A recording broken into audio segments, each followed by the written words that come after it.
আল্লাহ রাব্বুল আলামিন পবিত্র কোরআনুল কারীমের 7 নং সূরা সূরাতুল আ'রাফ এর 11 নম্বর আয়াতে বলেন, বিসমিল্লাহির রহমানির রহিম। আল্লাহ রাব্বুল আলামিন বলছেন, ওয়ালাকাদ খালাকনাকুম সুম্মা সাওয়ারনাকুম সুম্মা কুলনা লিল মালাইকাতি ইসজুদু লিআদম ফাসাজাদু ইল্লা ইবলিস লাম ইয়াকুম মিনাস সাজিদিন। আল্লাহ রাব্বুল আলামিন বলছেন, ওয়ালাকাদ খালাকনাকুম, নিঃসন্দেহে আল্লাহ রাব্বুল আলামিন সেই সত্তা যিনি তোমাদেরকে সৃষ্টি করেছেন। সুম্মা সাওয়ারনাকুম, এরপর তোমাদেরকে আকৃতি দান করেছেন, সুন্দর অবয়ব কাঠামো দান করেছেন, দৈহিক কাঠামো। সুম্মা কুলনা লিল মালাইকাতি ইসজুদু লিআদম, এরপরে আল্লাহ রাব্বুল আলামিন সমস্ত ফেরেশতাদেরকে বলেছেন যে তোমরা আদমকে সিজদা করো। আর সূরা বাকারার মধ্যে আছে আল্লাহ পাক সৃষ্টি করার পরে আদম আলাইহিস সালামকে নাম শিক্ষা দিয়েছেন, অর্থাৎ জ্ঞান শিক্ষা দিয়েছেন, এবং এমন জ্ঞান শিক্ষা দিয়েছেন যেই জ্ঞান ফেরেশতারাও জানতেন না।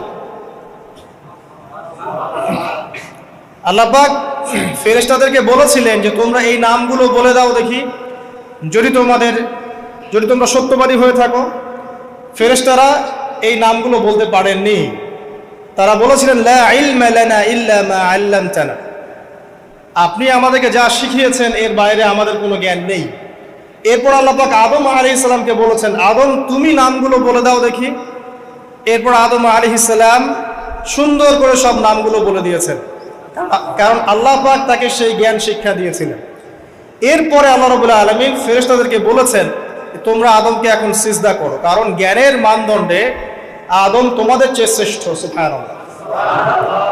আর আমরা সেই আদম সন্তান, যদিও বা পৃথিবীতে আসার পরে আমরা আমাদের পরিচয়টা ভুলে গেছি।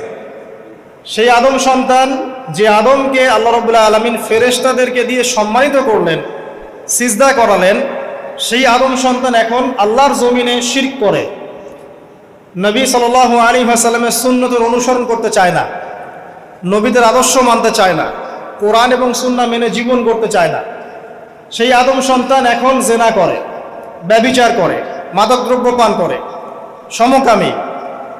সেই আদম সন্তান এখন ঘুষ খাচ্ছে, সুদ খাচ্ছে, দুর্নীতি করছে, অন্যের সম্পদ আত্মসাৎ করছে, অন্যায়ভাবে মানুষকে হত্যা করছে। এমন কোনো গুনাহ নাই যে সেই আদম সন্তান করছে না। কোন আদম সন্তান? যার পিতাকে আল্লাহ রাব্বুল আলামিন কি করলেন? ফেরেশতাদেরকে দিয়ে সেজদা করালেন। তাহলে চিন্তা করেন যে আমরা আমাদের পরিচয়টা কি পরিমাণ হারিয়ে ফেলেছি। আমরা তো চেতনার কথা বলি না, শেকড়ের কথা বলি না, আমরা সংস্কৃতির কথা বলি না। এই কথাগুলো আমরা বলি। আমাদের সত্যিকারের চেতনা হচ্ছে ইসলামিক চেতনা। সত্যিকারের শেকড় হচ্ছে এই শেকড় যে আমরা আদম আলাইহিস সালামের সন্তান, যে আদমকে আল্লাহ রাব্বুল আলামিন ফেরেশতাদেরকে দিয়ে সেজদা করিয়েছেন জ্ঞানের কারণে। আজকে সেই আদম সন্তান দেখবেন জ্ঞান অর্জন করতে চায় না, দিনের জ্ঞান অর্জন করতে চায় না, দুনিয়ার জ্ঞান অর্জন করতে চায়, দিনের জ্ঞান অর্জন করতে চায় না। যে জ্ঞান তাকে পরকালে নাজাতের ওসিলা করবে, সেই কোরআনটুকু তিলাওয়াতও করতে চায় না, তিলাওয়াত করা শিখতেও চায় না, আগ্রহই নাই। তাহলে আমরা কি পরিমাণে আমাদের শেকড়টা ভুলে গেছি, চেতনা হারিয়ে ফেলেছি, আমাদের মূল সংস্কৃতি থেকে দূরে সরে আসছি। একটু চিন্তা করেন। সামনে যাই। আল্লাহ রাব্বুল আলামিন বলছেন, এরপর সুন্দর আকৃতি দিয়ে আদমকে আমি ফেরেশতাদেরকে দিয়ে সেজদা করালাম। ফাসাজাদু, সবাই সেজদা করলো, প্রত্যেকটা ফেরেশতাই কি করলো?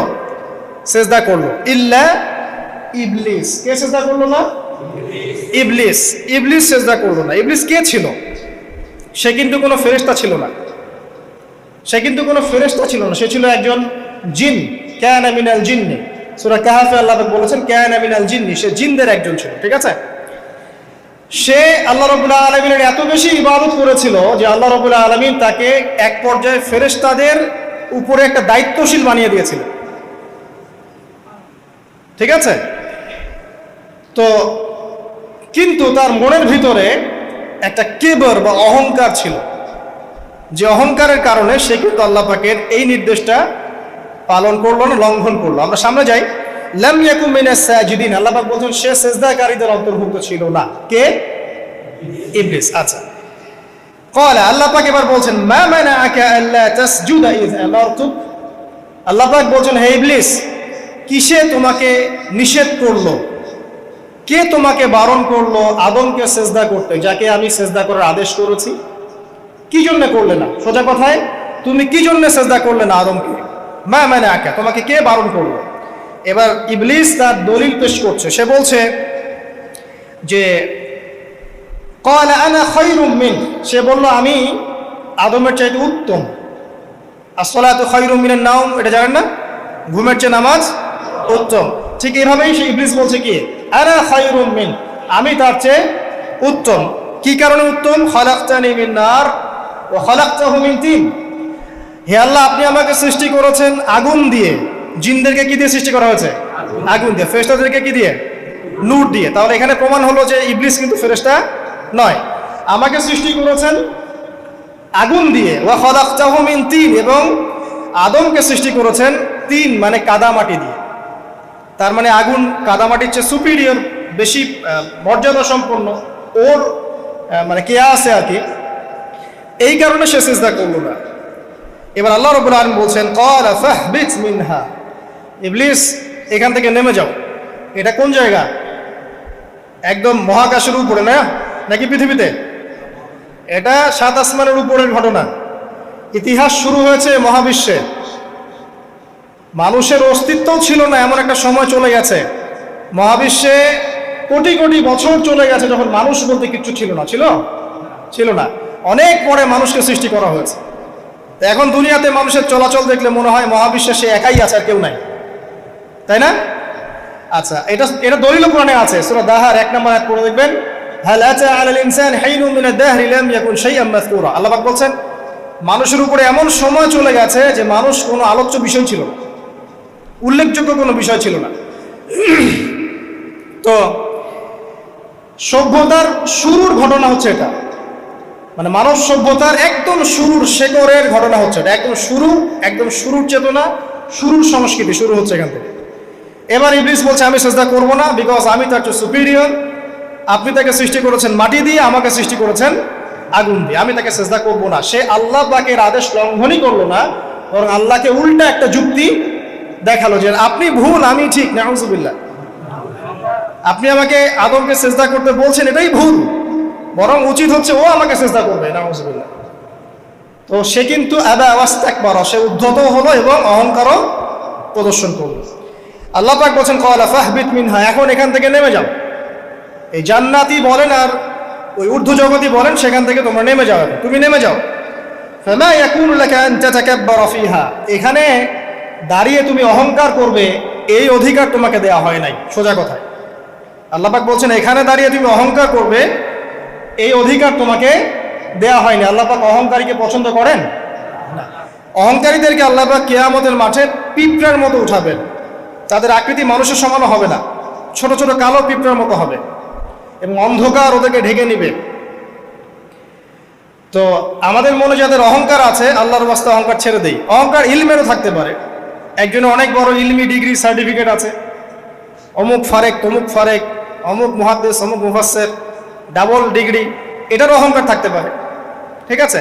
আবার অনেকের টাকা পয়সার অহংকার থাকে, অনেকের ক্ষমতার অহংকার থাকে, আবার এখনকার মেয়েদের সৌন্দর্যের অহংকার থাকে, থাকে না? এক এক মানুষের এক একটা অহংকার। অহংকারের ডেফিনেশনটা কি?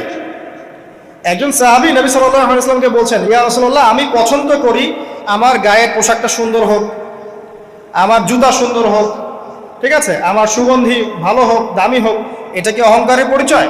নবী সাল্লাল্লাহু আলাইহি ওয়াসাল্লাম বলছেন না, এটা অহংকারের পরিচয় নয়।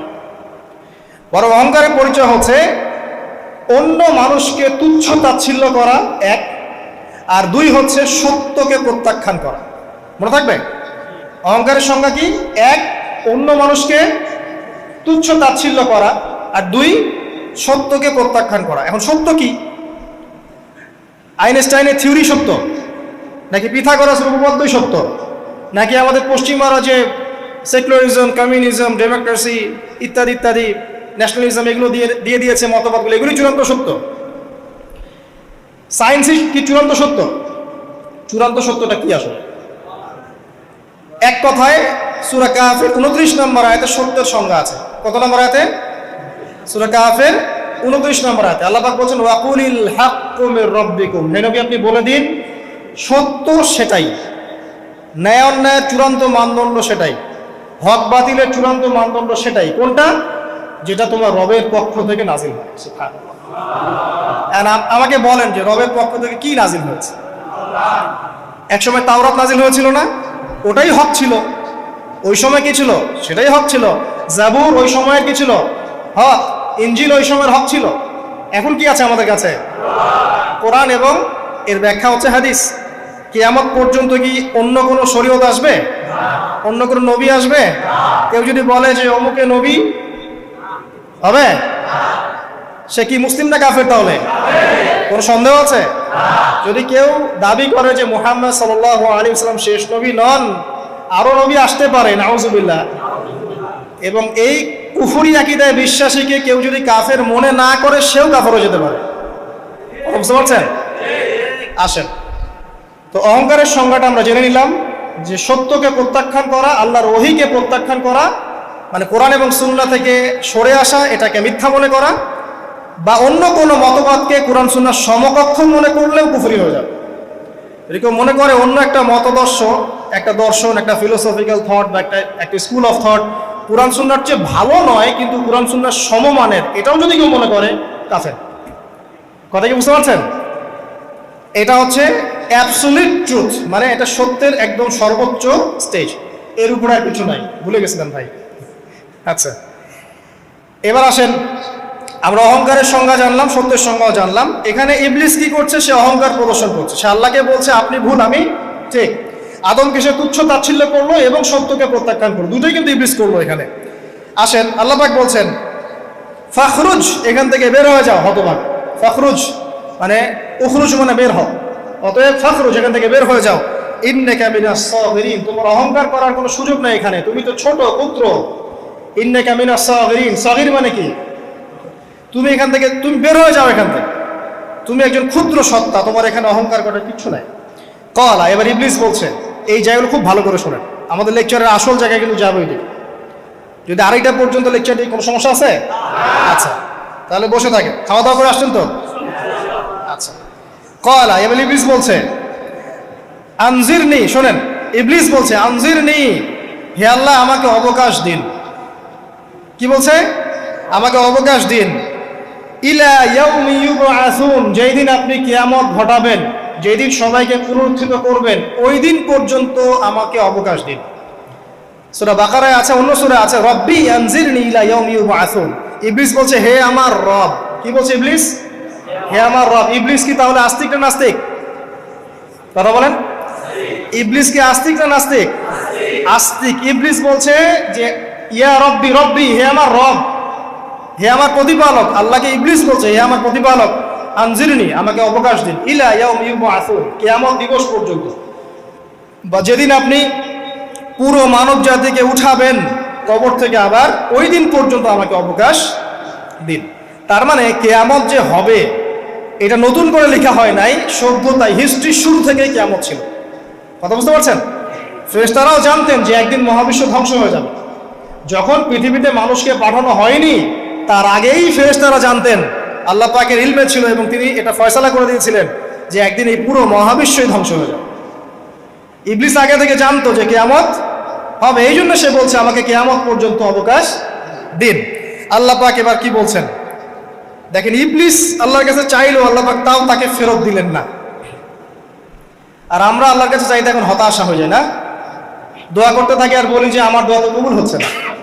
আর ইবলিস একটা জিনিস চাইলো, আল্লাহ পাক বললেন ক্বালা ইন্নাকা মিনাল মুনজারিন, যাও তুমি অবকাশপ্রাপ্তদের একজন, তোমাকে অবকাশ দেয়া হলো। এক কথায় তোমার দোয়া কবুল করা হয়েছে, তোমার অবকাশ তোমাকে দেয়া হলো, কারণ আল্লাহ পাক এটা পরীক্ষা করবেন ইবলিসকে দিয়ে, মানব জাতিকে। ক্বালা, এবার ইবলিসের চ্যালেঞ্জ শোনেন, এটাই আমাদের আজকের লেকচারের মূল পয়েন্ট। এই জায়গা থেকে ইবলিস চ্যালেঞ্জ করছে। কি চ্যালেঞ্জ করছে?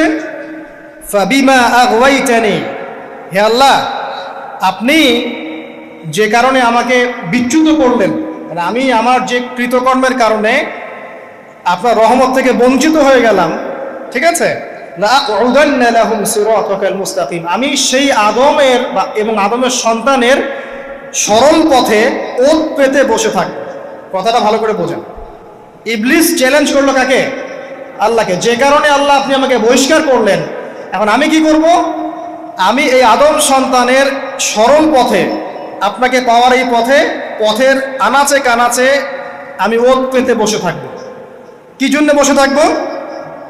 যাতে করে আমি আদম সন্তানকে বিচ্যুত করতে পারি। শুধু তাই নয়, সে আরো বলছে সুম্মা লাআতিয়ান্নাহুম, আমি শুধু বসেই থাকবো না, আমি আদম সন্তানের কাছে আসব। মিন বাইনি আইদিহিম, তার সামন থেকে আসব। ওয়া মিন খালফিহিম, আদম সন্তানের পিছন থেকে আসব। ওয়া আন আইমানিহিম, তার ডান দিক থেকে আসব। ওয়া আন শামাইলিহিম, তার বাম দিক থেকে আসব। ওয়ালা তাজিদু আকসারাহুম শাকিরিন, আল্লাহ পাক আপনি তাদের বেশিরভাগকেই শুকরগুজার পাবেন না। কথা কি ক্লিয়ার না? কোনো সমস্যা? ইবলিস কি চ্যালেঞ্জ করলো? আমি শুধু বসেই থাকবো না, ডান দিক থেকে আসব, বাম দিক থেকে আসব, সামন থেকে আসব, পিছন থেকে আসব। আমি আদম সন্তানকে পথভ্রষ্ট করেই ছাড়বো, আপনি আদম সন্তানের বেশিরভাগকে পথভ্রষ্ট পাবেন। ইবলিসের কথা কি বাস্তব প্রতিফলন দেখা যায় এখন সমাজে? বেশিরভাগ মানুষ নামাজ পড়ে না পড়ে না? বেশিরভাগ মানুষ সুদ খায় না খায় না? বেশিরভাগ যুব সমাজ জেনা করতেছে না করতেছে না? বেশিরভাগ লোক মাদক খাচ্ছে না খাচ্ছে না? পৃথিবীর কোনো জায়গায় আল্লাহর বিধান আছে কি নাই? দুই একটা জায়গায় আছে আই ওয়াশ, শোডাউন। বেশিরভাগ নারী পর্দায় চলে না চলে না? বেশিরভাগ মানুষ রোজা রাখে না রাখে না? বেশিরভাগ মানুষ যাকাত দেয় কি দেয় না? তাহলে ইবলিস যে বললো আপনি বেশিরভাগকেই শুকরগুজার পাবেন না। বেশিরভাগ মানুষ পরকালের স্বার্থে কাজ করে না দুনিয়ার স্বার্থে কাজ করে? কতজন মানুষ আল্লাহ পাকের দ্বীনটাকে প্রচার প্রসার প্রতিষ্ঠার কথা বলে বা কোরআন সুন্নাহর কথাগুলো মেনে চলে? কতজন মানুষ? বেশিরভাগ লোক মেনে চলে। তাহলে ইবলিস কি সফল না ব্যর্থ? ইবলিসের চ্যালেঞ্জ কি সফল না ব্যর্থ? ইবলিসের কথা সে কিন্তু অক্ষরে অক্ষরে পালন করেছে। আর এই ইবলিসকে আল্লাহ পাক কেন পৃথিবীতে দিয়েছেন? আমাদেরকে পরীক্ষা করার জন্য, যেন আমরা এই সর্বপথ থেকে বিচ্যুত না হই। সামনে যান, আরো কঠিন কথা আছে। ক্বালা খরুজ মিনহা, আল্লাহ পাক বলছেন এখান থেকে বের হয়ে যাও। মাযউমান মাদহুরা, একদম অপদস্থ লাঞ্ছিত হয়ে এখান থেকে বের হয়ে যাও। লামান তাবিআকা মিনহুম, তুমি তো চ্যালেঞ্জ করলা আমাকে, ঠিক আছে, কিন্তু যে ব্যক্তি যেই তোমার অনুসরণ করবে, আল্লাহ পাকের কথা শোনেন, যেই তোমার অনুসরণ করবে, লাআমলাআন্না জাহান্নামা মিনকুম আজমাইন, যে পুরুষ বা নারী যেই হোক না কেন, যে আদম সন্তান ইবলিস তোমার অনুসরণ করবে, তোমার পথ ধরবে, আমি তোমাকে সহ এদের সবাইকে দিয়ে জাহান্নাম পূর্ণ করব। আল্লাহর কিচ্ছু যায় আসে না। আল্লাহ পাক যদি এই পুরো পৃথিবীটাকেও জাহান্নামে নিক্ষেপ করেন অবাধ্যতার কারণে, আল্লাহ পাকের কিছু যায় আসে? ওই যে আপনাদের এখানে নদী আছে না, কি বালাসী ঘাট, এখানে চর আছে না? চরের মধ্যে একটা বালুর কণার কি দাম আছে বলেন তো? একটা বালুর কণার কোন দাম আছে? এই পুরো মহাবিশ্বে পৃথিবীর অবস্থান এর চেয়েও কম। তো পুরো পৃথিবীর মানুষ যদি আল্লাহর অবাধ্য হয়, আল্লাহ পাক যদি পুরো দুনিয়াটাকে ধ্বংস করে দেন, জাহান্নামে নিক্ষেপ করেন, আল্লাহ পাকের কিছু যায় আসবে কিনা? আচ্ছা, এবার আসেন, এখান থেকে আমরা বুঝতে পারলাম যে ইবলিস একটা তৃতীয় সত্তা। আল্লাহ পাক আদম আলাইহিস সালামকে সৃষ্টি করলেন, নাম শিক্ষা দিলেন, সেজদা করালেন, ইবলিসকে সেজদা করতে বললেন, সে করলো না। সে চ্যালেঞ্জ করলো উল্টা, যে আমি ওর চেয়ে উত্তম, আপনি ভুল আমি সঠিক। সে অহংকার করলো এবং একই সাথে সে আদমকে পথভ্রষ্ট করার চ্যালেঞ্জও করে বসল। আল্লাহ পাক ঘোষণা করলেন, যদি কোনো আদম সন্তান তোমাকে ফলো করে, তোমাকে সহ তাকে আমি জাহান্নামে নিক্ষেপ করব। ঠিক আছে, এ পর্যন্ত। এবার সামনে আসেন। এবার আল্লাহ পাক আদমকে বলছেন, কাকে বলছেন?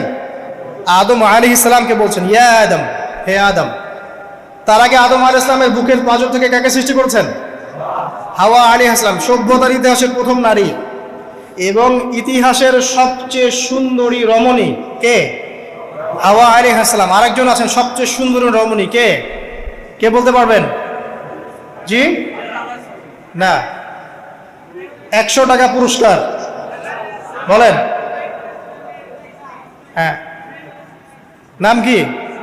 মাশাআল্লাহ, ওই ওকে পুরস্কার দিও। কি নাম তোমার? মাশাআল্লাহ মাশাআল্লাহ। দ্বিতীয় সুন্দরী রমণী, দুজন রমণীকে বলা হয় পৃথিবীর সবচেয়ে সুন্দরী রমণী। আপনি যাদেরকে দেখে সিডিউস হচ্ছেন, যদিও এদেরকে দেখে সিডিউস হওয়ার কিছু নাই, কারণ এরা তো সুন্দর না, কোনো দিক থেকে সুন্দর না, না পোশাকের দিক থেকে, না চেহারার দিক থেকে, না ফিজিক্যাল স্ট্রাকচারের দিক থেকে। এদেরকে দেখে তো পাগলও সিডিউস হবে না। তো আদম আলাইহিস সালাম এবং আদম আলাইহিস সালামের স্ত্রী হাওয়া আলাইহিস সালাম এবং সারা আলাইহিস সালাম ইতিহাসের সবচেয়ে সুন্দর রমণী। ইতিহাসের সবচেয়ে সুন্দর রমণী কাদের স্ত্রী ছিলেন? নবীদের না অন্য কারো? এজন্যই বলি, আপনি যদি পবিত্র থাকেন, আল্লাহওয়ালা মানুষ হন, ইনশাআল্লাহ তাআলা আল্লাহ পাক আপনার ঘরে একজন নেককার পুণ্যবতী সুষ্ঠী স্ত্রী দান করবেন ইনশাআল্লাহ। আপনি যদি এইসব অশ্লীলতার গোলক ধাঁধায় পড়ে নিজের ঈমান হারিয়ে ফেলেন, চরিত্র হারিয়ে ফেলেন, সম্ভাবনা খুবই কম যে আপনি একজন দিনদার মেয়ে পাবেন। বরং আপনি এমন কাউকেই পেতে পারেন যে আপনার মতোই, ঠিক আছে? দেখবেন যে আপনি 10 ঘাটের পানি খেয়ে আসছেন, ও দেখবেন 12 ঘাটের পানি খেয়ে আসছে। আল্লাহ পাক আমাদের যুব সমাজকে হেফাজত করুন, আমিন। আল্লাহ পাক এবার আদম আলাইহিস সালামকে বলছেন, ইয়া আদম, হে আদম, উসকুন আনতা ওয়া যাওজুকাল জান্নাহ। আদম শোনো, তুমি এবং তোমার স্ত্রী দুইজন এখন জান্নাতে থাকো। কোথায় থাকো? জান্নাতে থাকো। ওয়া কুলা মিন হাইসু শি'তুমা, যেখানে ইচ্ছা সেখান থেকে খাবার খাও। জান্নাতের নাজ নেয়ামতের কথা তো আপনারা শুনেছেন অনেক, আমি ওইগুলো বলতে যাচ্ছি না, সময় চলে যাবে। যা ইচ্ছা তাই পাবেন সেখানে, যা ইচ্ছা তাই। এমন একটা জায়গা যেটা কখনো কোনো চোখ দেখে নাই, কোনো কান শোনেও নাই। চোখ না দেখলেও, কান না শুনলেও মানুষ মনে মনে অনেক কিছু কল্পনা করে না, এটা কল্পনাও করার সুযোগ নাই। এত উন্নত মানের একটা জায়গা। তোমরা দুজন এখানে থাকো, জান্নাতের যে কোনো জায়গায় যাও, খাওয়া দাওয়া করো, কোনো সমস্যা নেই। কিন্তু ওয়ালা তাকরাবা হাদিহিশ শাজারা, মানে কি, এই যে গাছটা আছে, এই গাছের কাছে যেও না। একটা শর্ত খালি দিলাম, গাছের কাছে যেও না। গাছের নাম কি এগুলো আমাদের আলোচনার বিষয় না। বিষয়টা হচ্ছে আল্লাহ পাকের আদেশটা কি। গাছটা আম গাছ হতে পারে, জাম গাছ হতে পারে, কদু গাছ হতে পারে, যে কোনো গাছ হতে পারে। এটা নিয়ে আমাদের কোনো মাথা ব্যথা নাই। মাথা ব্যথা হচ্ছে আল্লাহ পাকের আদেশ, এই গাছের কাছে যেও না, বাস যেও। আচ্ছা, ফাতাকুনা মিনাজ জালিমিন, যদি চলে যাও তোমরা দুজন এখানে, তাহলে তোমরা দুজন কিন্তু জালেম হয়ে যাবে। আল্লাহ পাকের হুকুম অবাধ্য করলে মানুষ কি হয়ে যায়? জালেম হয়। এই জন্য আমরা দোয়ায় বলি, আল্লাহুম্মা ইন্নী যালামতু নাফসি, বলি না? হে আল্লাহ, আমি আমার নফসের উপর জুলুম করেছি। রব্বানা যালামনা আনফুসানা, বলি না? আল্লাহ, আমরা আমাদের উপর জুলুম করেছি। তো আমরা যখন পাপ করি, মানে আমরা জুলুম করে ফেলেছি। তো তোমরা দুজন এই গাছের কাছে যেও না, যদি যাও তাহলে জুলুম করে ফেলবে এবং জালেম হয়ে যাবে। এবার ইবলিস তো আর বসে নাই, সে তো চ্যালেঞ্জ করেছে, করে নাই? আচ্ছা, এবার ইবলিস কি করছে? ফাওয়াসওয়াসা লাহুমা শাইতান, এবং ইবলিস এবার এদের দুজনকে ওয়াসওয়াসা প্রদান করতে শুরু করলো। ইবলিস কি করলো? ওয়াসওয়াসা প্রদান করতে শুরু করলো। ওয়াসওয়াসাটা এমন ছিল যে, হাল আদুল্লুকা আলা শাজারাতিল খুলদি ওয়া মুলকিন লা ইয়াবলা। ইবলিস এসে আদম এবং হাওয়া আলাইহিস সালাম তাদেরকে উস্কে দিতে লাগলো যে, আমি কি তোমাদেরকে এমন কোনো গাছের কথা বলবো যেই গাছের ফল খেলে তোমরা চিরস্থায়ী হয়ে যাবে, কখনো মরবে না, এবং এমন রাজত্ব পাবে যে রাজত্বের কোনো ক্ষয় নাই। ইবলিসের টোপটা কি দেখলেন? চিরস্থায়িত্বের টোপ এবং কিসের টোপ? রাজত্বের টোপ। এটা সূরা তহার মধ্যে আছে। অন্য সূরায় আছে যে, আমি কি বলে দিব এমন গাছের কথা যেই গাছের ফল খেলে তোমরা ফেরেশতা হয়ে যাবে, কখনো মরবে না। তাহলে চিরস্থায়িত্বের টোপ এবং এই যে কিসের? রাজত্বের এই যে টোপ, এই দুইটা হচ্ছে মানুষকে আল্লাহর পথ থেকে ডিসিভ করার একটা মানদণ্ড। কথা বুঝতে পারছেন? এই পৃথিবীতে যত মানুষ পথভ্রষ্ট হয়ে গেছে জন্য হয়েছে অনেকেই, আর অনেকে চিরস্থায়িত্বের জন্য হয়েছে।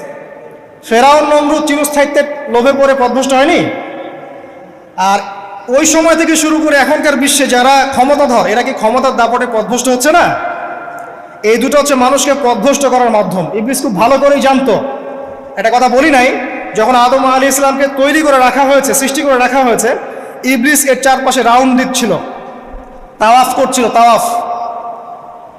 এবং মানব শরীরের এবং মানব মস্তিষ্কের, মননের দুর্বল পয়েন্টগুলো সে ফাইন্ড আউট করছিল। কারণ সে কিন্তু অনেক জ্ঞানী ছিল, সে কিন্তু প্রচণ্ড জ্ঞানী ছিল, এবং এখনও কিন্তু সে প্রচণ্ড জ্ঞানী, এবং তার অভিজ্ঞতার ঝুলি এখন অনেক বেশি, তাই না? ওর বয়স হয়ে গেছে না, এখন প্রচুর বয়স। তো তাওয়াফ করে করে সে মানুষের দুর্বল জায়গাগুলো ফাইন্ড আউট করেছে। একটা হচ্ছে পেট, একটা প্রবৃত্তি, একটা হচ্ছে নারীর প্রতি আসক্তি, ঠিক আছে, একটা ক্ষমতার লোভ, একটা চিরস্থায়িত্বের লোভ। এগুলো হচ্ছে মানুষের দুর্বল জায়গা। ইবলিস এগুলো ফাইন্ড আউট করে ওইভাবে চাল দিয়েছে। কথা বুঝতে পারছেন? একটু খেয়াল করে দেখেন, এখনকার বিশ্বে যত অন্যায় হচ্ছে ম্যাক্সিমাম পাপ হচ্ছে পেটের কারণে। পেট। সুদ খায় কেন? পেটের কারণে। ঘুষ খায় কেন? পেটের কারণে। ইভেন যে এখন জেনা করছে ওদেরকে তো এখন যৌনকর্মী বলতে হয়, তাই না? সম্মান দিয়ে কথা বলতে হয়। তো যৌনকর্মী যারা, তারাও দেখবেন পেটের কারণেই করছে, পেটের কারণে। তারপর দেখবেন মানুষের সম্পদ আত্মসাৎ, ওই যে ছেলে মেয়ে বাল বাচ্চার জন্য। পেট মানে মূল জিনিসটা কি? পেট। এবং চিরস্থায়িত্ব, ক্ষমতার দাপট আর প্রবৃত্তির দাসত্ব, এগুলো হচ্ছে মানুষের সবচেয়ে দুর্বল পয়েন্ট। দেখবেন ম্যাক্সিমাম পাপ হচ্ছে মেয়েদের কারণে। মেয়েদের কারণে না? মেয়ের পিছনে। মেয়ের পিছনে আপনি চলে গেছেন, এখানে আত্মহত্যা করছে কেউ, কেউ এখানে আপনার জেনা করছে, কেউ ধর্ষণ করছে, কেউ পরকে লিপ্ত হচ্ছে। মানে মেয়েরই কোনো পাপ। ওই যে বলে না, দুইটা পাপ যাকে পেয়ে গেছে তার লাইফটা ক্র্যাশড। একটা হচ্ছে মেয়ে, একটা হচ্ছে টাকা।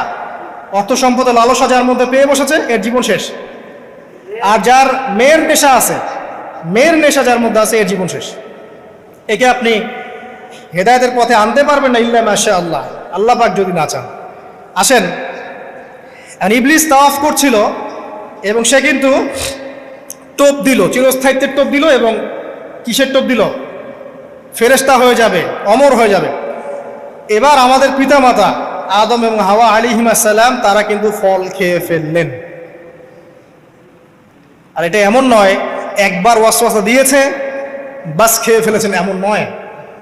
কন্টিনিউয়াসলি সেই কাজটা করেছে। একটা মানুষ যখন জেনা করে, ইবলিস কি একবার এসে বললেই কেউ জেনা করে ফেলে? আস্তে আস্তে কিন্তু মানুষ জেনার পথে যায়।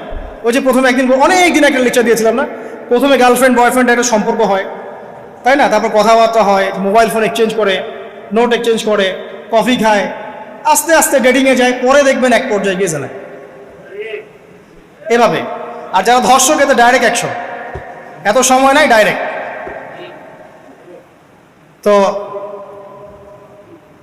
ইবলিস প্রতিটা পাপ মানুষকে ধাপে ধাপে করায়। দেখবেন ইবলিস এখানেও কিন্তু আমাদের পিতামাতাকে ধাপে ধাপে ওইদিকে নিয়ে গিয়েছিল। এবার আসেন, আমাদের পিতামাতা ফল খেয়ে ফেললেন, এই জায়গাটা খুব ভালো করে বোঝেন। এই ফল খাওয়াটা আল্লাহর অবাধ্যতা না? আল্লাহ বলেছিলেন না যে জালেম হয়ে যাবে? আল্লাহ পাকের অবাধ্য হলেন। অবাধ্যতার ফলাফলটা কি হলো এবার শোনেন। আমরা সবাই জানি অবাধ্যতার ফলাফল কি, আল্লাহ পাক জান্নাত থেকে নামিয়ে দিয়েছেন, তাই তো? এর আগে আরেকটা ফলাফল হয়েছে। এই ফলাফলের সাথে আমাদের বর্তমান সময়কার যে ইস্যুটা চলছে, পোশাক, নারী, সংস্কৃতি, হাবিজাবি, হ্যাঁ, বেহায়াপনা, বেলাল্লাপনা, এই ইস্যুটা এখানে জড়িত।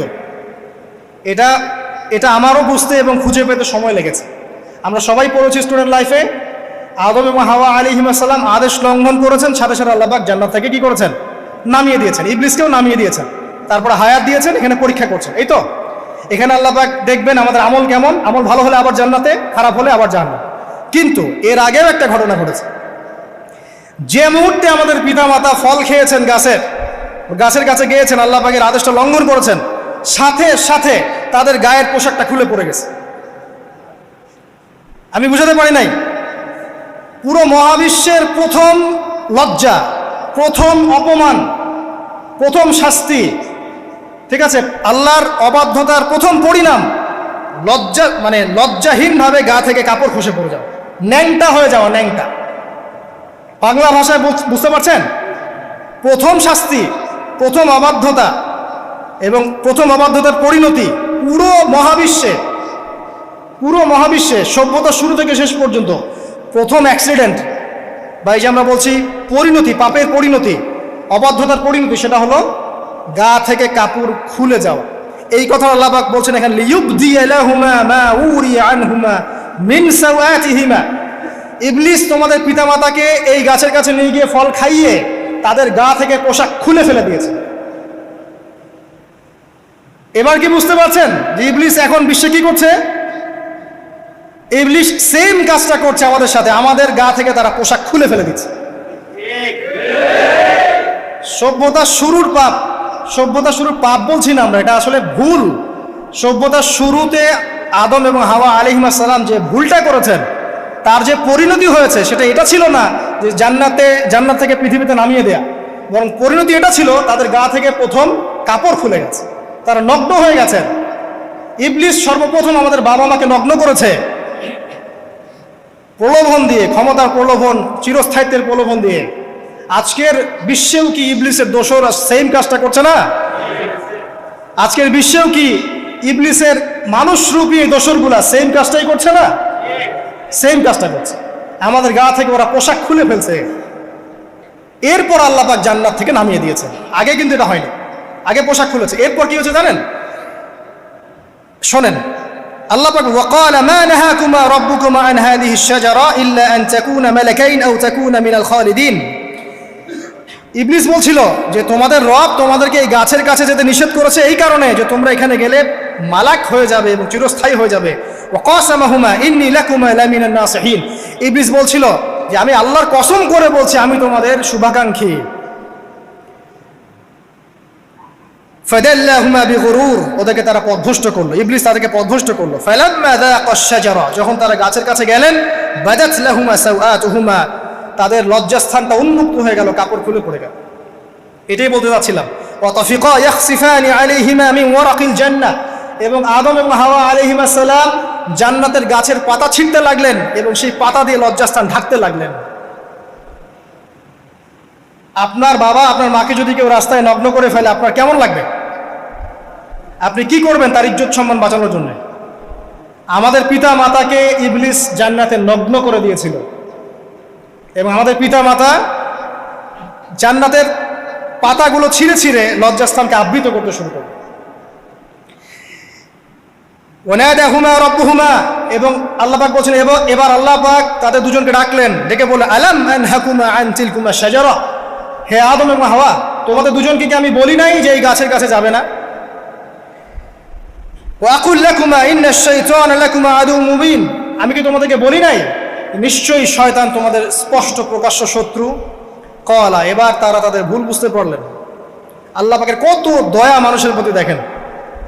ইবলিসও আল্লাহর অবাধ্য ছিল, আল্লাহ পাক তাকে বহিষ্কার করে কাফের বানিয়ে দিয়েছেন, চিরস্থায়ী লানত করেছেন। আমাদের পিতা মাতাও ভুল করেছেন, বাট আল্লাহ পাক তাদেরকে চিরস্থায়ী জাহান্নামী করেন নাই।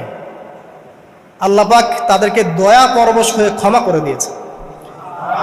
শুধু তাই নয়, আল্লাহ পাক এত মহব্বত করেন আদম সন্তানকে যে তওবা করার যে কালিমাটা, সেই কালিমাটাও আল্লাহ পাক আদম এবং হাওয়াকে শিখিয়ে দিয়েছেন। সুবহানাল্লাহ, কোন কালিমা দিয়ে তওবা করবো, কি পড়বো, এটাও তারা বুঝতে পারছিলেন না।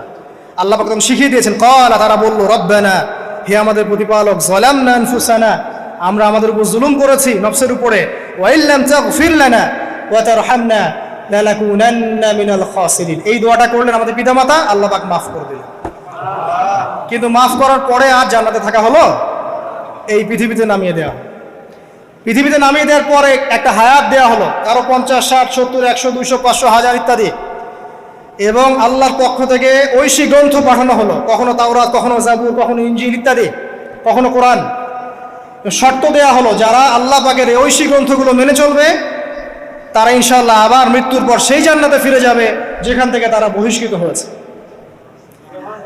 আর যে বা যারাই আল্লাহ পাকের এই আয়াত, নিদর্শন এবং ঐশী গ্রন্থগুলোকে অস্বীকার করবে, এটাকে মিথ্যা প্রতিপন্ন করবে, আল্লাহ পাক এদের সবাইকে দিয়ে জাহান্নাম পূর্ণ করবে ইনশাআল্লাহ তাআলা।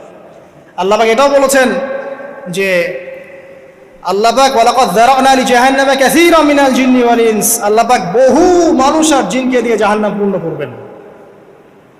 কারণ এই দুই জাতিকে পাঠানো হয়েছিল পৃথিবীতে শুধু আল্লাহর ইবাদত করার জন্য। ওয়া মা খালাকতুল জিন্না ওয়াল ইনসা ইল্লা লিয়াবুদুন, এরা সেটা করে নাই। এই কারণে আল্লাহ পাক হাদিসের মধ্যে জানিয়েছেন প্রতি 1099 জন মানুষকে আল্লাহ পাক জাহান্নামে পাঠিয়ে দিবেন, তবে বেশিরভাগ জান্নাতি হবে এই উম্মতে মুহাম্মাদের মধ্যে।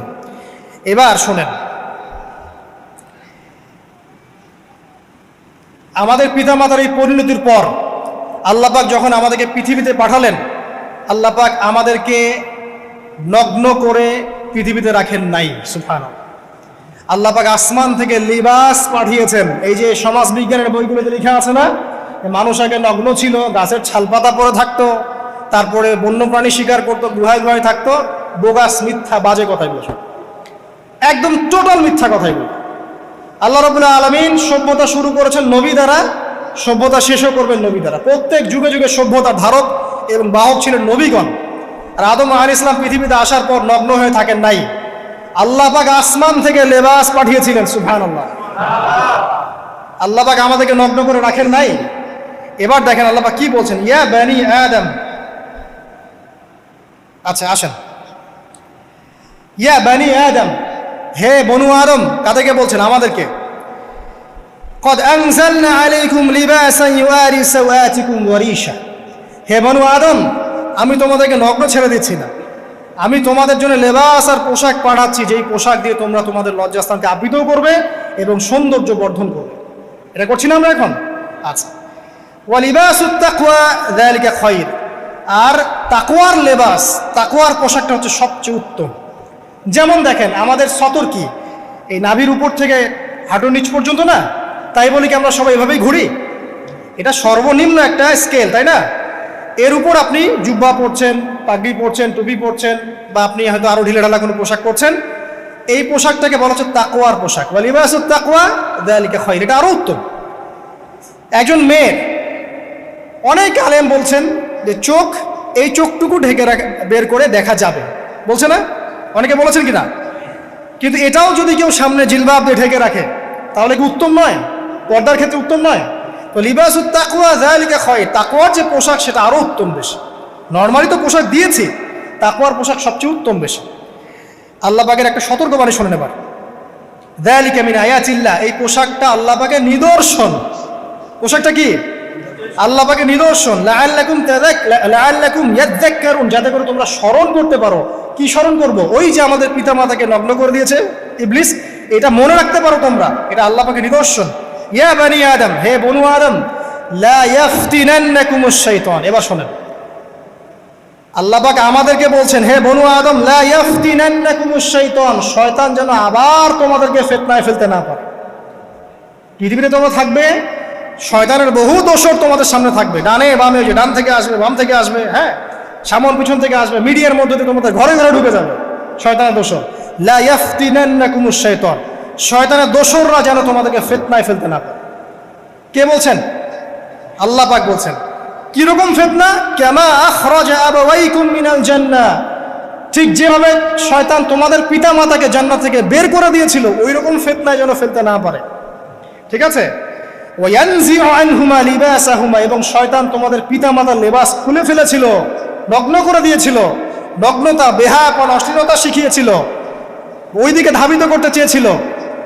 শয়তানের দোসররা যেন এটা করতে তোমাদের সাথে না পারে, সতর্ক থাকবে।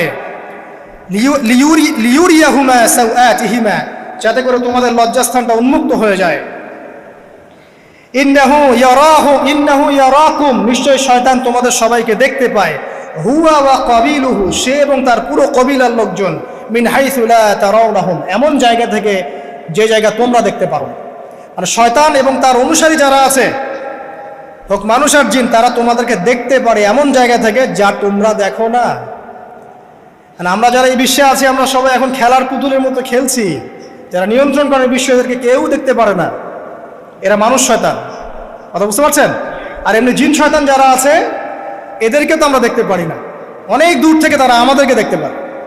আল্লাহ পাক সতর্ক করছেন এটা। ইন্না জাআলনা আশ-শায়াতিন আউলিয়া লিল্লাযিনা লা ইউমিনুন, শোনেন, নিশ্চয়ই যারা আমার প্রতি ঈমান আনে না বা আমার অবাধ্য হয়, আমার আদেশ মানে না, তাদের সাথে আমি শয়তানকে বন্ধু বানিয়ে দিয়েছি। এবার বুঝলেন কেন বললাম এরা মানুষ শয়তান? বিকজ এদেরকে আল্লাহ পাক শয়তানের বন্ধু বানিয়ে দিয়েছেন, এটা শয়তানের বন্ধু। অন্য সূরায় আছে, শয়তান, জিন শয়তান মানুষ শয়তানকে ওহী করে। জিন শয়তান মানুষ শয়তানের মাথায় এসব বুদ্ধি ঢালে, শয়তানি বুদ্ধিগুলো শয়তান মানুষের মাথায় ঢালে। মানে মানুষ মাথাটা আগে সে রিড করেছে, কাকে কোন দিক দিয়ে রিসিভ করা যাবে। ঠিক আছে?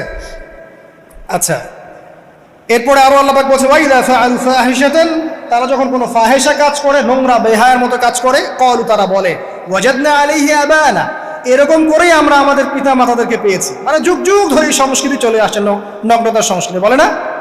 কথা বুঝতে পারছেন না? এই কথাই তারা বলে, যেটা কোরআনে আছে। আল্লাহ পাক বলছেন, ক্বালু ওয়াজাদনা আলাইহি আবানা, তারা বলে আমাদের পিতৃপুরুষদেরকে আমরা হাজার বছর থেকে দেখেছি এইভাবেই ড্রেস আপ করতে, এমনি ব্লাউজ ছাড়া শাড়ি পরতে দেখেছি আমরা, এমনি দেখেছি পেট বের করে চলতে, এমনি দেখেছি এই শর্ট কামিজ পরে চলতে, নগ্ন হয়ে চলতে। এখন তো বিকিনি সংস্কৃতি আসে। এবং এটা মুভমেন্ট চলছে, মানে মানুষের দেহ থেকে কাপড় খুলে ফেলার মুভমেন্ট, আন্দোলন শুরু হচ্ছে, ঠিক আছে। এবং দোহাই হচ্ছে আমরা 1000 বছর থেকে এমনিই চলছে। এই যে আল্লাহ পাক বলছেন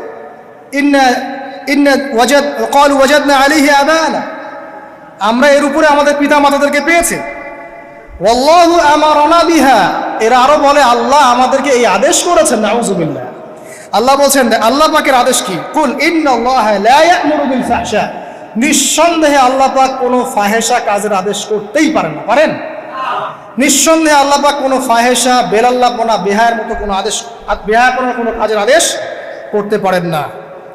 আতাকুলুনা আলাল্লাহি মা লা তা'লামুন, তোমরা কি আল্লাহ সম্পর্কে এমন কথা বলছো যেই কথা তোমরা জানো না? এই পর্যন্ত থাক। এবার আসেন বাস্তবতায় আসেন। এতটুকু যে আমরা হিস্ট্রির সূচনার কথাগুলো বললাম, এখানে আপনারা কিন্তু প্রথম একটা দলিল পেলেন মানুষের দেহ থেকে পোশাক খুলে ফেলে। এরপর আমি পুরো কোরআনটা ঘাটার চেষ্টা করেছি। আদম আলাইহিস সালাম থেকে শুরু করে মুহাম্মদ সাল্লাল্লাহু আলাইহি ওয়াসাল্লাম পর্যন্ত হাজার হাজার শতাব্দী চলে গেছে, যাই নাই? হাজার হাজার বছর চলে গেছে, বহু জাতি এসেছে, বহু জাতি চলেও গেছে। আমরা কি প্রথম জাতি নাকি? এর আগে কত জাতি পৃথিবীতে এসেছে, চলেও গেছে, গেছে না? আচ্ছা, কোরআন ঘেটে ঘেটে ক্লান্ত হয়ে যাওয়ার পর আমরা এমন কোনো জাতি পাচ্ছি না যাদের কথা আল্লাহ পাক বলেছেন যে আমি তাদেরকে ধ্বংস করেছি অশ্লীলতার কারণে বা এই আপনার বেলাল্লাপনার কারণে বা ফাহেশা কাজের কারণে। সরাসরি এই একটা কারণ দেখে আল্লাহ পাক কোনো কওমকে ধ্বংস করেছেন খুব রেয়ার, খুঁজে পাওয়া যাচ্ছে না। শুধু 3টা জায়গা বের করতে পেরেছি। কয়টা জায়গা? 3টা। 1 নম্বর দেখেন, আদম আলাইহিস সালাম পরে নূহ আলাইহিস সালাম না, এই জাতিটাকে আল্লাহ পাক ধ্বংস করেছেন না? এই ধ্বংসটাকে আল্লাহ পাক এই বেপরদামির কারণে করেছেন, অশ্লীলতার কারণে করেছেন, পোশাকের অপসংস্কৃতির কারণে করেছেন? করেন না, শিরকের কারণে করেছেন। কি কারণে? শিরক। আল্লাহ পাক সবাইকে ডুবিয়ে মেরেছেন, কিন্তু ওরা যে নগ্ন পোশাক পরে রাস্তাঘাটে চলাফেরা করতো এই কথাটা কিন্তু আল্লাহ পাক বলেন না। তার মানে ওদের পাপ এটা ছিল না। এরপর ইব্রাহিম আলাইহিস সালামের কওম কি এই কারণে ধ্বংস হয়েছে? অশ্লীলতার কারণে ধ্বংস হয়েছে? বেহায়াপনার কারণে ধ্বংস হয়েছে? নগ্নতার সংস্কৃতির অপচর্চার কারণে ধ্বংস হয়েছে? না, শিরকের কারণে। আদ জাতি এই কারণে? না। সামুদ জাতি এই কারণে? না। একটা জাতি পাওয়া যায়, তার নাম কওমে লূত। কি নাম? কওমে লূত। এই লূত কওম ছিল সমকামী, তারা মেয়েদের সাথে বিবাহ বন্ধনে আবদ্ধ হতো না, বরং ছেলেদের ছেলে ছেলে জেনা করতো না। এই একটা জাতি পাচ্ছি ইতিহাসে যারা অশ্লীলতার কারণে, ফাহেশা কাজের কারণে, সমকামিতার কারণে, নোংরামির কারণে আল্লাহ পাক পুরো উপরে উঠিয়ে নিচে নামিয়ে ধসিয়ে দিয়েছে। এই একটা জাতি পেলাম। আর একটা জাতি পাওয়া যায়, তার নাম হচ্ছে বানু ইসরাইল। কি নাম? বানু ইসরাইল। আল্লাহ রাসূল সাল্লাল্লাহু আলাইহি ওয়াসাল্লাম বলছেন যে তোমরা দুনিয়া থেকে বেঁচে থাকো এবং নারীর ফিতনা থেকে বেঁচে থাকো। কারণ বানু ইসরাইল মানে মূসা আলাইহিস সালামের যে কওম ছিল, এই কওমের মধ্যে প্রথম ফিতনা দেখা দিয়েছিল মেয়েদের ব্যাপারে। এই একটা পেলাম যে মেয়েদের কারণে, বেহায়াপনার কারণে, অশ্লীল পোশাকের কারণে, নগ্নতার কারণে একটা সভ্যতাকে আল্লাহ পাক শাস্তি দিয়েছে। 2টা পাওয়া গেল, ঠিক আছে? 1, 2, একটা লূত, একটা হচ্ছে বানু ইসরাইল, ঠিক আছে? আর একটা পাওয়া যায় এটা জোর করে, সেটা হলো নবী মুহাম্মদ সাল্লাল্লাহু আলাইহি ওয়াসাল্লাম নবী হওয়ার ঠিক আগের সময়টা, যেটাকে আমরা কি বলি আইয়ামে জাহিলিয়াত। ওই সময়ে মেয়েদের জেনাটা ব্যাপক ছিল, ব্যভিচারটা ব্যাপক ছিল, পরকীয়াও ছিল, বৈবাহিক তেমন কোনো অধিকার ছিল না। এমনও হতো যে একটা মেয়ের সাথে 8-10 জন পুরুষ সহবাস করার পরে সেই মেয়ে যখন গর্ভবতী হতো, তার বাচ্চা প্রসব করার পর সেই মেয়ে 10 জনকে ডেকে দাঁড় করাতো, দাঁড় করিয়ে বলতো যে অমুকে হচ্ছে আমার এই বাচ্চার বাপ, তারপরে এর সাথে বিয়ে হতো। চিন্তা করতে পারেন তো? নারীদের যে বৈষয়িক অধিকার, ধর্মীয় অধিকার, আপনার পোশাকের অধিকার, শালীনতার অধিকার, সম্পত্তির অধিকার, এগুলো ছিল না ওই সময়। এই একটা সভ্যতা পাওয়া যাচ্ছে। তাহলে 3টা আমরা বের করতে পারলাম, কথা ঠিক আছে? আচ্ছা, এবার আসেন এই 3টা সভ্যতার পর নবী সাল্লাল্লাহু আলাইহি ওয়াসাল্লাম যখন নবী হলেন, তখন তিনি সমস্ত অশ্লীলতার শেকড়টাকে উপরে ফেলে দিলেন।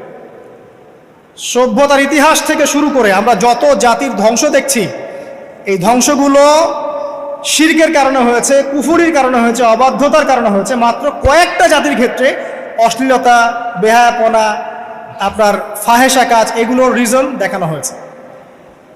তো এ থেকে একটা বিষয় প্রমাণ করা যায়, এই কথাটা ভালো করে বোঝেন, এ থেকে একটা বিষয় প্রমাণ করা যায় যে যত সভ্যতা ধ্বংস হয়ে গেছে ওই সভ্যতার মানুষরা আর যাই করুক না কেন তাদের পোশাক আশাক ঠিকঠাক ছিল।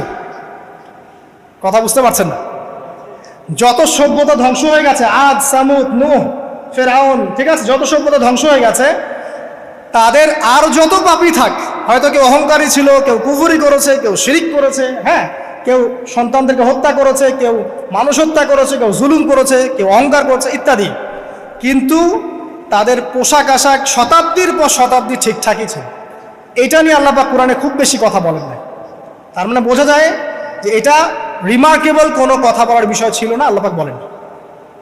অর্থাৎ যুগ যুগ ধরে মানুষের শালীনতার পোশাকটা ঠিকই ছিল, কারণ মানুষ জানতো যে তাদের পিতামাতাকে আল্লাহ পাক তাদের পিতামাতাকে ইবলিস নগ্ন করে দিয়েছিল জান্নাতে, এই কথাটা মানুষের মাথার মধ্যে ছিলই, এবং বিভিন্ন ধর্মগ্রন্থে এটার অস্তিত্ব আছে। আপনি শুধু ইসলাম না, অন্য যে কোনো ধর্মগ্রন্থ ঘাটেন, হিন্দু ধর্মগ্রন্থ ঘাটেন, সেখানে দেখবেন বলা হচ্ছে যেন মেয়েরা পর্দায় থাকে। দেখেন, পরে দেখেন, বেদের মধ্যে এটা আছে, আমি গতকালকেও স্টাডি করেছি। এবং খ্রিস্টান ধর্মগ্রন্থ পড়েন, সেখানে দেখবেন লেখা আছে, ওদের যে নিউ টেস্টামেন্টে আছে, দেখবেন যে যারা মাথার চুল দেখিয়ে বেড়ায় তাদের শাস্তির কথা বলা হয় যে চুল যেন কেটে দেওয়া হয়, ওদের ধর্মগ্রন্থে আছে।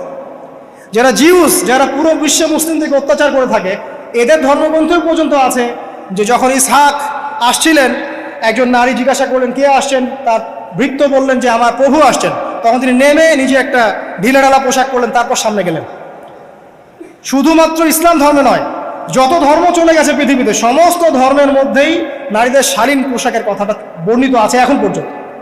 তার মানে যারা এখন অশালীন বিষয়ের দিকে মানুষকে ধাবিত করতে চায়, এদের আসলে কোনো ধর্ম নাই। সিম্পল। ধর্মের সাথে এদের কোনো সম্পর্ক আসলে না। আর আমরা কিন্তু কথা বলছি ধর্মের বেসিসে, হোক সেটা হিন্দুইজম বা খ্রিস্টানিজম বা জিউডিজম বা ইসলাম, আমরা ধর্মের বেইজে কথা বলছি। এখন যদি কেউ বলে ধর্মতাত্ত্বিক কথাবার্তা দিয়ে এসবে দলিল দিবেন না, তাহলে তার সাথে একটা ডিবেট হবে আল্লাহ আছেন কি নাই। যদি আমরা ডিবেটে জয়লাভ করি হ্যাঁ আল্লাহ বলে একজন আছেন, তাহলে আল্লাহ পাকের বিধান কোনটা, এখন চলমান সর্বশেষ বিধান কোনটা, এটাতে আসতে হবে ডিবেট। ডিবেট 1 আল্লাহ আছে কি নাই, ডিবেট 2 আল্লাহ পাকের সর্বশেষ ধর্মগ্রন্থ কোনটা। এই তো, এই দুইটাতে আমরা যদি জয়লাভ করি, এবং ইনশাআল্লাহ আমরা সেটা করবো, এটাতে আমাদের কেউ ঠেকাতে পারবেন ইনশাআল্লাহ, এটাই সত্য, তাহলে মানুষের উপর ওয়াজিব হয়ে যাবে এটার উপর আমল করা। এখন আমরা এর বেসিসে দেখবো কোনটা ঠিক কোনটা বেঠিক, তাই না, কোনটা সত্য কোনটা মিথ্যা, কোনটা ন্যায় কোনটা অন্যায়, তখন আমরা এর বেসিসে দেখবো, অন্য কোনো ভিত্তির বেসিসে দেখবো না। এখানে চেতনা, যুগ যুগ ধরে চলে আসা সংস্কৃতি, আমাদের বাপদাদা দোহাই, এইসব ইস্যু টানা যাবে না। বেস হবে কি কোরআন এবং সুন্নাহ এবং অন্যান্য ধর্মগ্রন্থগুলো, যদি ওটাতে রাজি থাকে ওটাতেও, কারণ প্রত্যেকটা ধর্মগ্রন্থেই বলা আছে শালীনতার কথা, লম্বা ঢিলেঢালা পোশাকের কথা, হোক সেটা হিন্দুইজম বা খ্রিস্টানিজম বা জিউডিজম। পড়ে দেখেন, না থাকলে আমার কাছে আসেন, প্রতিটা ধর্মগ্রন্থে এটা কথা লেখা আছে। এবার আসেন, সর্বশেষ নবী মুহাম্মদ সাল্লাল্লাহু আলাইহি ওয়াসাল্লাম যখন নবী হন, আরবের ওই চিত্রটা, জেনা, ব্যভিচার, পরকীয়া, অশ্লীলতা, এটাকে সমূলে উপড়ে ফেলে দেন 23 বছরের মধ্যে। 23 বছরের নববী জীবনের পরে সেখানে কোনো জেনা আছে, কোনো বেপরদামি আছে, কোনো ব্যভিচার আছে, কোনো সুদ আছে, কোনো শিরক আছে, কোনো মাদক আছে, যেগুলো আছে খুবই অল্প, যেটা আছে সেটা কি খুবই অল্প, এটা কিন্তু ধরা যায় না, 2-1টা অ্যাক্সিডেন্ট হতেই পারে। সাহাবীদের যুগেও নামাজ পড়তে গিয়ে কোনো একজন দেখা গেছে অ্যাক্সিডেন্ট হয়ে গেছে, জেনা হয়ে গেছে, এটা তো রেয়ার ঘটনা। এক্সেপশনাল সামথিং কি এক্সাম্পল হতে পারে? যেটা কমন সেটা হচ্ছে এক্সাম্পল।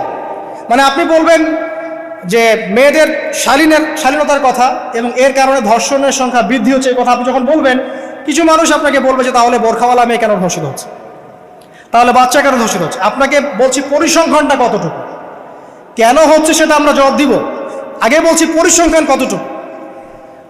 যারা বেপরদায় চলছে এদের হ্যারাসমেন্টের পরিসংখ্যানটা বেশি না বোরখাওয়ালা মেয়ের পরিসংখ্যানটা বেশি বলেন? যারা বেহায়ার মধ্যে চলছে, বেপরদায় চলছে, এদের পরিসংখ্যানটা বেশি নাকি শিশু অ্যাবিউজিং এর পরিসংখ্যানটা বেশি? তাহলে মূল যে জায়গাটা ওইখানে আগে ফোকাস করতে হবে, তারপরে আমরা গৌণ জায়গায় যাব। এবং এই জায়গাটাতে আমরা দলিল বা প্রমাণ হিসেবে পেশ করব মানুষের রুচিবোধের পরিবর্তন, মানসিকতার পরিবর্তন এবং পাশবিক একটা প্রবৃত্তির দাসত্ব। এটা কীভাবে হচ্ছে? এটা পর্নোগ্রাফির কারণে হচ্ছে। এটা পর্নোগ্রাফির কারণে হচ্ছে, মিডিয়ার কারণে হচ্ছে, অবাধ ফ্রি মিক্সিংয়ের কারণে হচ্ছে, যৌন সুরসুরির কারণে হচ্ছে, এবং যৌনতাকে সহজলভ্য করে দেওয়ার কারণে এই দুর্ঘটনাগুলো ঘটছে। আচ্ছা, আগে আমি আমার পয়েন্টে আসি। নবী সাল্লাল্লাহু আলাইহি ওয়াসাল্লাম যখন এটার শিকড়টা উপরে ফেলে দিলেন, তখন কিন্তু মক্কা, মদিনা, পুরো জাজিরাতুল আরবে আর কোনো বেহায়াপনার কোনো শিকড় থাকলো না। আল্লাহ পাক কিভাবে এটা করলেন? পুরো হিস্ট্রির ইতিহাস টেনে দিয়ে আল্লাহ পাক কয়েকটা আদেশ নাজিল করলেন। সেই আদেশটা কোরআন এবং সুন্নায় আছে। আল্লাহ পাক প্রথমে ছেলেদেরকে বললেন, শোনো, সূরা নূর 30 নম্বর আয়াত। আল্লাহ পাক ছেলেদেরকে বললেন, তোমরা তোমাদের চোখ নিচু রাখো, এটা আমাদের দায়িত্ব। প্রত্যেকটা ছেলের দায়িত্ব বেগানা মেয়েকে দেখলে চোখটা কি করবে? নিচু করবে, সিম্পল। তাহলে আপনি সিডিউসড হবেন, এক কথায়। 2 নাম্বার, আল্লাহ পাক আমাদেরকে বললেন, তোমরা তোমাদের লজ্জাস্থানকে হেফাজত করো। কাদেরকে? আমাদেরকে, মানে ছেলেদেরকে। প্রথমে আল্লাহ পাক ছেলেদেরকে বললেন, চোখ নিচু করে রাখো, লজ্জাস্থানে হেফাজত করো। ঠিক আছে? সূরা বানী ইসরাঈল আল্লাহ পাক বললেন, জেনার ধারের কাছেও যেও না, আল্লাহ পাক আরো বললেন, যদি কেউ জেনা করে ফেলে, সূরা নূরে, তাহলে তাকে 100টা বেত্রাঘাত করতে হবে। কয়টা? 100টা, এবং 1 বছরের জন্য তাকে বহিষ্কার করতে হবে। আল্লাহ পাক শাস্তিও দিলেন, শুধু তাত্ত্বিক বিধান দেন নাই, শাস্তিও দিয়েছেন। কারণ শুধু তাত্ত্বিক বিধান দিয়ে হবে?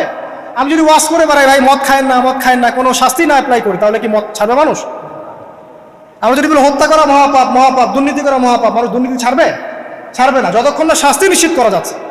আল্লাহ পাক তাত্ত্বিক কথা শুধু বললেন না, শাস্তিও নিশ্চিত করলেন। তারপর আল্লাহ পাক আরো বললেন, যদি বিবাহিত কোনো ব্যক্তি ব্যভিচার করে, তাহলে তাকে রজম করতে হবে, মাটিতে পুঁতে তাকে পাথর নিক্ষেপ করে হত্যা করে ফেলতে হবে। ঠিক আছে? শাস্তি। এরপরে দেখেন আল্লাহ পাক মেয়েদেরকে বলছেন, মেয়েদেরকে বলছেন, তোমরা মূলত ঘরে থাকো। যদি বাইরের পরিবেশ তোমাদের অনুকূলে না থাকে, তোমরা ঘরে অবস্থান করো। ওয়াকরনা ফি বুয়ুতিকুন্না ওয়ালা তাবাররুজনা তাবাররুজাল জাহিলিয়াতিল উলা। তোমরা মূলত ঘরে থাকো। জাহিলি যুগে মেয়েরা যেভাবে নিজেদেরকে প্রদর্শন করে বেড়াতো, এই কাজটা তোমরা করো না। যদি করো তাহলে সমাজে বেহায়াপনা, ফায়েশা বেড়ে যাবে, তোমরা নিজেরাই ক্ষতিগ্রস্ত হবে, যেটা ওরা হচ্ছে এখন। আচ্ছা, এরপর আল্লাহ পাক আরো বললেন, হে নবী, আপনি আপনার স্ত্রী এবং মুমিন নারীদেরকে বলেন, তারা যদি বাহিরে যায় যেন জিলবাব দিয়ে তাদের পুরো বক্ষদেশটাকে ঢেকে নেয়। তাহলে পোশাকের সংস্কৃতির শেকড় কোত্থেকে শিখবো? আমি কোত্থেকে শিখবো? আল্লাহ পাক কর্তৃক নাজিলকৃত সর্বশেষ ঐশী গ্রন্থ থেকে শিখবো নাকি? যে বইয়ের মধ্যে কোনো ভুল নাই সেটাই তো আমার শেখার মাধ্যম হবে নাকি যে দর্শনে 1000টা ভুল সেটা শিখবো আমি? আল্লাহ পাক এখানে বলছেন, মুমিন নারীদেরকে বলো, বাইরে গেলে পরে তারা যেন জিলবাব দিয়ে, কাপড় দিয়ে সুন্দর করে বক্ষদেশ সেগুলো ঢেকে রাখে। বোরখার কথা এখানে নাই শব্দে। ঠিক আছে? ঢেকে রাখা, ঢিলে ঢালা পোশাকের কথা এসেছে। আচ্ছা, আসেন, আল্লাহ পাক আরো বললেন যে তোমরা অমুক অমুক অমুক অমুক, যেমন আপনার বাবা, আপনার ভাই, আপনার এই যে সন্তান, এই যে মাহারাম যারা আছে, এদের সামনে ছাড়া অন্যদের সামনে যখনই যাবে, তোমরা কিন্তু হিজাব অবলম্বন করো। তা আল্লাহ পাক হিজাবের বিধান দিলেন, চক্ষু নিচু করতে বললেন, লজ্জাস্থানের হেফাজত করতে বললেন, এবং যদি এর পরেও কেউ ভুল করে ফেলে, তাহলে আল্লাহ পাক শাস্তির কথা বললেন। আল্লাহ পাকের সিস্টেমটা সুন্দর হলো না? এই সিস্টেমটা নবী সাল্লাল্লাহু আলাইহি ওয়াসাল্লাম অ্যাপ্লাই করলেন, সমাজ থেকে সমস্ত জেনা ব্যভিচারের ভিত্তি উঠে চলে গেল। সুবহানাল্লাহ বলবেন না? এটা হলো অবস্থা। তারপর দেখেন, আল্লাহ রাব্বুল আলামিন শুধু পর্দার কথা বলেই ক্ষান্ত হলেন না, কারণ একটা বিধান দিলেই মানুষের সবকিছু সলভ হবে না। আল্লাহ পাক এর পাশাপাশি আমাদেরকে 5 ওয়াক্ত নামাজ পড়তে বললেন। ঠিক আছে? নামাজ পড়লে মানুষ ভালো হবে, নৈতিকতা শিখবে, আল্লাহর সাথে ক্লোজ সম্পর্ক হবে। আল্লাহ পাক কোরআন তেলাওয়াত করতে বললেন। ঠিক আছে? কোরআন মেনে চলতে বললেন। আল্লাহ পাক আমাদেরকে আল্লাহর জিকির করতে বললেন, নবীর সুন্নাহ মতো চলতে বললেন। আল্লাহ রাব্বুল আলামিন আমাদেরকে আল্লাহর যত অবাধ্যতা আছে, কি সমস্যা? হ্যাঁ, আচ্ছা, যেতে দাও। আমি যেটা বলতে চাচ্ছি যে আল্লাহ পাক শুধু পর্দার কথাগুলো বলেই একটা বিধান দিয়ে শেষ করে দিলেন না, কারণ শুধুমাত্র হিজাবের সাথেই পুরো সোসাইটির সমস্যাগুলো জড়িত না, এখানে আরো অনেক বিষয় আছে। যদি আপনি নৈতিকতা না শেখেন, একটা বোরখাওয়ালা মেয়েকে আপনি টিস করতে পারেন। ঠিক আছে? যদি আপনার মধ্যে আল্লাহর ভয়, তাকওয়া না থাকে, আপনি কিন্তু একটা বাচ্চাকেও ধর্ষণ করতে পারেন, সুযোগ পেলে আপনি করে ফেলবেন। আপনার মধ্যে আল্লাহর ভয় না থাকলে আপনি কিন্তু গোপনে জেনা করতে পারেন বা পর্ন দেখতে পারেন। তাই আল্লাহ পাক শুধু হিজাবের বিধানটা দিয়েই ক্ষান্ত হলেন না, আল্লাহ পাক আনুষঙ্গিক আরও অনেক কথা বললেন যে তোমরা পবিত্র হও, বেশি বেশি আল্লাহ জিকির করো, 5 ওয়াক্ত সালাত নামাজে পড়ো, কোরআন তেলাওয়াত করো, নবীর সুন্নাহ মেনে চলো, দিনই কাজে ব্যস্ত থাকো, সৎ কাজের আদেশ করো, অসৎ কাজে নিষেধ করো। মানে এই সবগুলো কাজ যখন একসাথে হবে, আপনার মনটা কি হবে? পবিত্র হবে। আপনার মনের মধ্যে আল্লাহর নূর চলে আসবে। আপনার মনে আল্লাহর নূর চলে আসবে, তখন এইসব অন্ধকার বা এই যে জাহেলিয়াতগুলো আপনার কাছে ভালো লাগবে না। যখন আপনার ইন্টারনাল যে সোলটা আছে, এটা যখন এনলাইটমেন্ট হবে আল্লাহর নূর দিয়ে, তখন আপনার কাছে এসব হারাম প্রিমিক্সিং, হারাম পরকিয়া, আপনার জেনা, আপনার ব্যভিচার, পর্ন, এগুলো বিভীষিকাময় মনে হবে, আপনার কাছে ভালো লাগবে না। আল্লাহ পাক অন্তর্জগৎটা পরিবর্তন করার জন্য আমাদেরকে এই সিস্টেমগুলো দিলেন। শুধু হিজাবই করবে দিস ইজ নট নেসেসারি। এর সাথে আরো অনেক বিষয় থাকবে, নামাজ, রোজা, হজ, জাকাত, হ্যাঁ, হজ, উমরা, তাসকিয়া, জিকির আজগার, কোরআন তেলাওয়াত, আমর বিল মারুফ, নাহি আনিল মুনকার, সব একত্রিত হবে। আবার হিজাবও চলবে। এরপরে যদি কেউ সীমা লঙ্ঘন করে শাস্তিও আছে। পুরো সিস্টেমটা সুন্দর না? এই সিস্টেমটা যখন আল্লাহ পাক তার রাসূল মুহাম্মদ সাল্লাল্লাহু আলাইহি ওয়াসাল্লামের মাধ্যমে লঞ্চ করলেন আরবের মধ্যে, আরবে না কোনো জেনা থাকলো, না কোনো ব্যভিচার, না কোনো মাদক, না কোনো পর্ন, না কোনো এই যে নারীর অবমাননা, কিছুই থাকবে। একটা মেয়ে 300 মাইল দূর থেকে এসে একা হজ করে চলে যায়, তো কেউ তার দিকে তাকাতো না। এমন যুগ চলে গেছে। মহিলা সাহাবী রণকৌশল মানে যুদ্ধের বর্ম পরে উহুদে যুদ্ধ করেছেন, কেউ তার দিকে তাকায়নি। তাকিয়েছে? তাকায়নি। এখন ওই যুগটা আপনি দেখেন, রাসূল সাল্লাল্লাহু আলাইহি ওয়াসাল্লামের যুগ, আবু বকর সিদ্দিক, ওমর ইবনুল খাত্তাব, ওসমান আলী, এই খুলাফায়ে রাশিদার স্বর্ণ যুগটাকে আপনি দেখেন। ওই যুগে আপনি রেপের হার কত পার্সেন্ট মহিলা রেপ হয়েছে? ওই যুগে কত পার্সেন্ট মেয়ে জেনায় লিপ্ত হয়েছে? ওই যুগে কত পার্সেন্ট ছেলে মেয়ে ধর্ষণ করেছে? ওই যুগে কত পার্সেন্ট নারীর শ্লীলতাহানি হয়েছে? কত পার্সেন্ট নারীকে টিজ করা হয়েছে? কত পার্সেন্ট মেয়েকে মার্ডার করা হয়েছে? কত পার্সেন্ট মেয়েকে যৌতুকের জন্য চাপ দেওয়া হয়েছে? একটু পরিসংখ্যানটা দেখেন আমাদেরকে। সভ্যতা করতে লাফাচ্ছেন। ওই সভ্যতায় যা হয়ে গেছে, নবী সাল্লাল্লাহু আলাইহি ওয়াসাল্লাম থেকে শুরু করে খোলাফায়ে রাশিদুল যা হয়েছে, এই পার্সেন্টেজগুলোর সাথে বর্তমান পার্সেন্টেজকে মিলবে? ওই যুগে রেয়ার জেনা 2-1টা হয়েছে। মদ খেয়েছে মানুষ রেয়ার কয়েকজন, মানুষ ব্যভিচার করেছে রেয়ারলি 2-4 জন, 100 বছরে 2-4 জন। ওই যুগে দেখবেন মানুষ পরকীয়ার নামই জানতো না, সমকামিতে কি জিনিস মানুষ জানতোই না, শর্ট পোশাক, বিকিনি সংস্কৃতি কি মানুষ জানতো না। ঠিক আছে, আনকভার ইউ, এই যে মুভমেন্ট চলছে, এগুলোর মানে কি মানুষ জানতো না। জানতো? ওই যুগে কি মুসলিমরা পিছিয়ে ছিল? জ্ঞান বলেন, বিজ্ঞান বলেন, অর্থনীতি বলেন, রাজনীতি বলেন, সমরনীতি বলেন, অস্ত্রশস্ত্র বলেন, কোন সেক্টরে কি মুসলিমরা তখন পিছিয়ে ছিল কিনা? উত্তর দেন। পিছিয়ে ছিল না। তাহলে স্বর্ণযুগ আমরা কোনটাকে বলবো? এই বর্তমান দাজ্জালীয় সভ্যতাকে স্বর্ণযুগ বলবো, নাকি খোলাফায়ে রাশিদার এবং নবী সাল্লাল্লাহু আলাইহি ওয়াসাল্লাম রেখে যাওয়া যুগটাকে স্বর্ণযুগ বলবো? তাহলে ওই যুগ যদি স্বর্ণযুগ হয়, তাহলে ওই যুগের সুন্নাহ এ যুগে অ্যাপ্লাই করতে হবে না? তাহলে ওই যুগের সমস্যা যেমন দূর হয়েছে, এই যুগের সমস্যা দূর হবে না? এই সহজ বাংলা কথাটা বললে কি আমরা মৌলবাদী হয়ে যাব? এই সহজ বাংলা কথা বুঝতে গিয়ে কি আমি ধর্মান্ধ হয়ে যাব? ব্যাকডেটেড হয়ে যাব? এই কথাটা আমরা বলতে এখন সাহস পাই না। কি কারণে? সভ্যতার ইতিহাস ঘেটে দেখেন, ওই সভ্যতাই ছিল জ্ঞানে, শিল্পে, অস্ত্রে, প্রযুক্তিতে, অর্থনীতিতে মুসলিমরা একদম স্বর্ণশিখরে। কোন একজন মুসলিমকে হত্যা করার কেউ সাহস করেছিল? একজন মুসলিম নারীকে ধর্ষণ করার কেউ সাহস করেছে? একজন মুসলিম শিশুকে কেউ বোম মেরে হত্যা করেছিল? আজকে বিশ্বের দিকে আপনি তাকিয়ে দেখেন, শত শত নারী ধর্ষিত হচ্ছে, শত শত বোমা মেরে আমাদের বাচ্চাদেরকে হত্যা করা হচ্ছে, মুসলিমদেরকে পুরো ডমিনেট করা হচ্ছে। আজকে রাজনৈতিক নিয়ন্ত্রণ, অর্থনৈতিক নিয়ন্ত্রণ, পলিটিক্যাল, আপনার সোশ্যাল মিডিয়া, প্রযুক্তি যা আছে সব নিয়ন্ত্রণ পশ্চিমাদের হাতে, সমস্ত নিয়ন্ত্রণদের হাতে। এই যে পালাবদল হল সময়ের, এটা কেন হল? বিকজ 1 নাম্বার ইস্যু হচ্ছে আমরা কোরআন এবং সুন্নাহ থেকে দূরে সরে আসছি। 2 নাম্বার, আমরা শয়তানের সেই ধোঁকায় পড়ে গেছে, যে ধোঁকা থেকে আমরা বেরোতে পারিনি, আল্লাহ পাক সতর্ক থাকতে বলেছিলেন। 3 নাম্বার, আমরা ইলম চর্চা ছেড়ে দিয়েছি। 4 নাম্বার, হক কথা বলাও ছেড়ে দিয়েছে। 5 নাম্বার, সৎ কাজের আদেশ, অসৎ কাজের নিষেধ ঠিকঠাক মতো হচ্ছে না। 6 নাম্বার, দেখেন আমরা জানি যারা আমল ঠিক মতো করছি না। 7 নাম্বার, আমরা বক ধার্মিক হয়েছে, বক ধার্মিক, খালি নামাজ, রোজা, হজ, জাকাত আর তসবির মধ্যে ইসলাম, বাকি কোনো জায়গায় ইসলাম নাই, কোনো জায়গায় ইসলাম নাই। সমস্যা এগুলা দেখবেন, পরিবারের কাঠামো ভেঙে যাচ্ছে। আমরা কোরআন সুন্নাহকে হাতে নিয়ে ওয়ার্ল্ডকে চ্যালেঞ্জ করতে পারি নাই, ডিল করতে পারি নাই। এবং পশ্চিমা এবং অন্যান্য সভ্যতার যে নোংরা মতাদর্শগুলো আছে এগুলোকে ঢালাওভাবে আমরা গ্রহণ করেছি এবং আস্তে আস্তে আস্তে আস্তে পুরো মুসলিম বিশ্বে এগুলো ছড়িয়ে গেছে। এখন আপনি পেপার পত্রিকা খুললে দেখবেন 4টা 5টা 10টা ধর্ষণ, এই মেয়ে রেপ, এই মেয়ে ডাকাতি, ওইখানে হত্যা, এখানে যৌতুক, এখানে অমুক তমুক, সুদ ঘুষ জেনা ব্যভিচার, নিত্য নৈমিত্তিক ব্যাপার। কারো এগুলো নিয়ে কোনো মাথা ব্যথাও নাই, এগুলো খুব সিম্পল সাধারণ ব্যাপার এখন আমাদের কাছে।